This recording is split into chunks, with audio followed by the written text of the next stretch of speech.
நம்ம ஜி வச்சுதானே. சரி right okay. நான் வரைவில் இருக்கேன். மோஸ்ட்லி கால் பண்ணுங்க.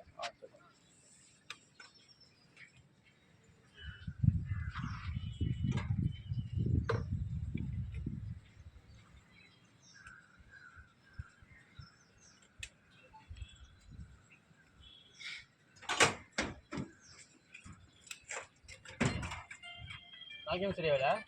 நாளைக்கு இறங்கலானே. எங்கே வேலை இருக்கும்? வீடு பக்கத்தில் தான். அதான் கால் பண்ணியா? அது கன்ஃபார்ம்னு கேளு. கன்ஃபார்ம் கண்டிப்பாக தான். அப்படி இல்லைன்னா இங்கே எங்கள் வீட்டு பக்கத்தில் கண்டிப்பாக ரெண்டுமே கண்டிப்பாக. இல்லை ரெண்டுமே கண்டிப்பாக தான். இங்கே இருக்கும் இல்லை இங்கே இருக்கும். அப்படி அங்கே வேணான்ட்டாங்கன்னா இங்கே வந்துடலாம். சரி ரெடியாக இருக்குது ஜாமான்லாம். ரெடியாக